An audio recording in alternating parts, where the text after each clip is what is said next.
Hello YouTube, this is Friendo, and this is a video response to Divinity.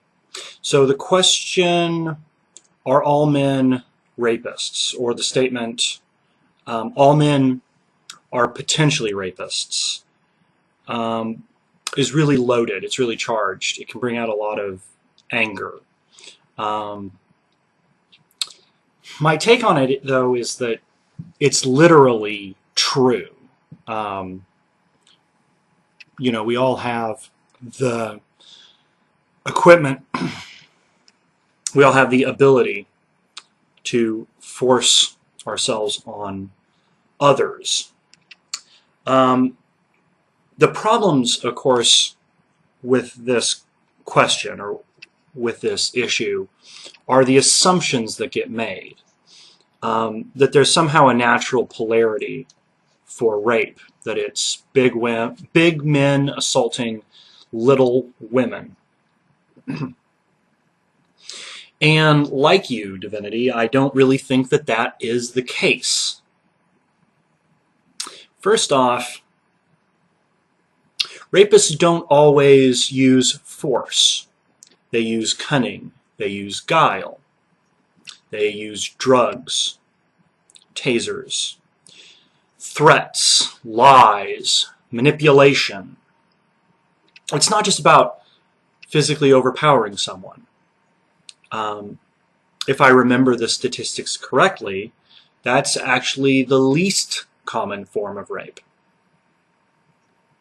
And this doesn't even include more controversial subjects like, is it rape if one or the other of the people is intoxicated?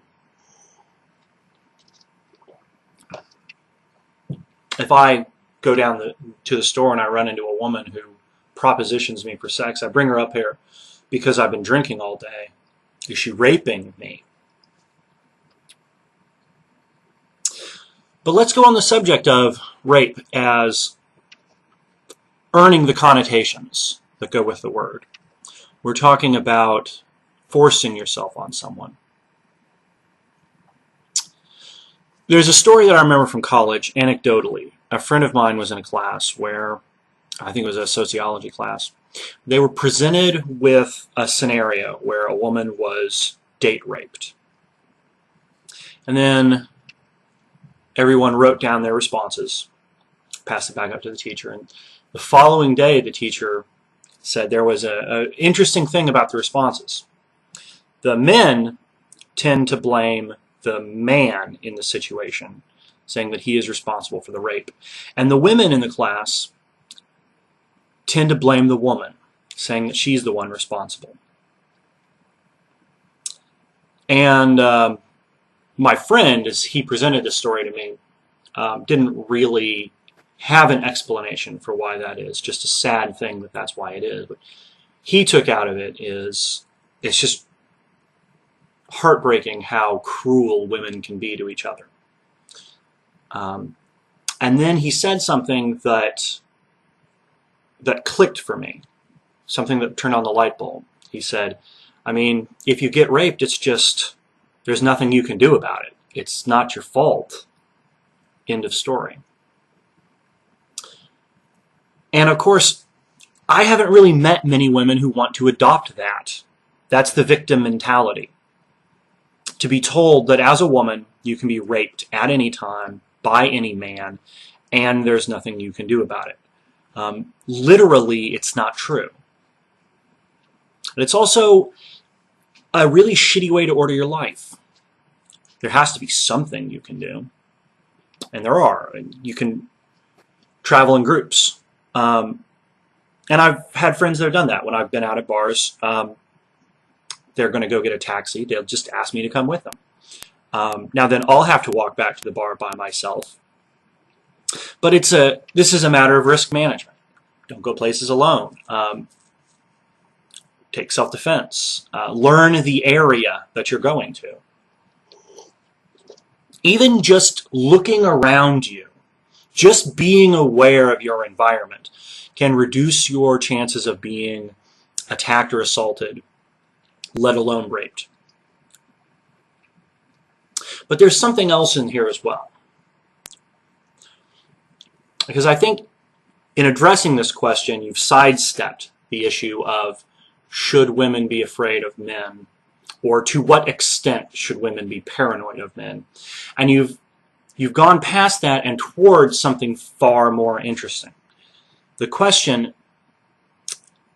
you've rephrased it here as, who are rapists a threat to? And the answer is everyone, regardless of if you're a man or a woman, and really regardless of if you're attractive or not. People can be raped in their 90s. It's not just about sex for a rapist. Sex is the tool.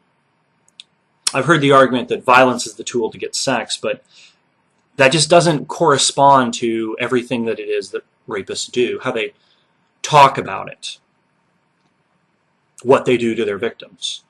It's the dominance that's the real rush, that's the real thrill. It's inflicting the humiliation on someone else, having a feeling that you forced them to like it. That's the rush for the rapist. And anyone can be victimized that way. Now, what I like about your argument, though, the point that I want to make, what I want to draw out of this, is that there is no separation between men and women on the subject of rape. I think it is absurd that there are women who feel that they can stand above and look down on men because of any statistics that they can cite. The issue here isn't how men look at women. The issue isn't that men see women, get turned on whether the woman wants it or not, have fantasies whether the woman wants it or not, and want to pursue a sexual relationship whether the woman wants it or not. That's not the problem. None of that is a problem, let alone the problem. The problem is sex is a very intimate and personal thing. It's very different from one person to the next. And we have the ability to pervert it when we deal with other people. The beautiful thing about sex is you can express yourself and allow another person to express him or herself.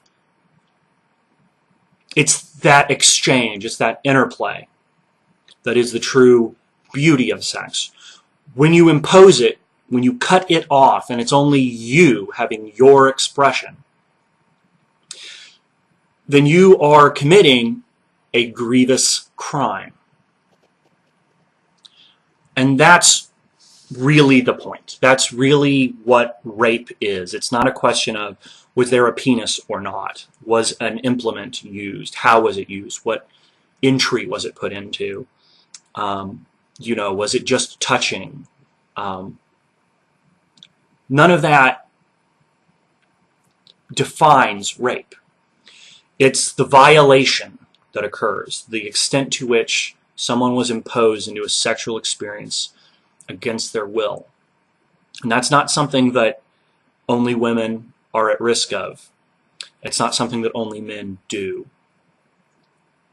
We all have the capability of misusing our genitals, of making them into weapons. And they do not have to be. It does not have to be so. I applaud you for pointing out this fundamental truth. Men are at just as much risk from the issue of rape. I don't mean this in a statistical sense. I mean this in a sense that in the mind of a rapist, from the standpoint of a rapist, it doesn't particularly matter who the victim is. It's what they're going to get out of it that's going to be important. And the conclusion that I have is what the rapist's weapon really is, what empowers the rapist. It's not a penis. It's silence. The reason why rape can remain so commonplace in prison is that only the truly bravest of men will admit to being victimized this way. It's the same with men as it is with women. The weapon that rapists have is silence.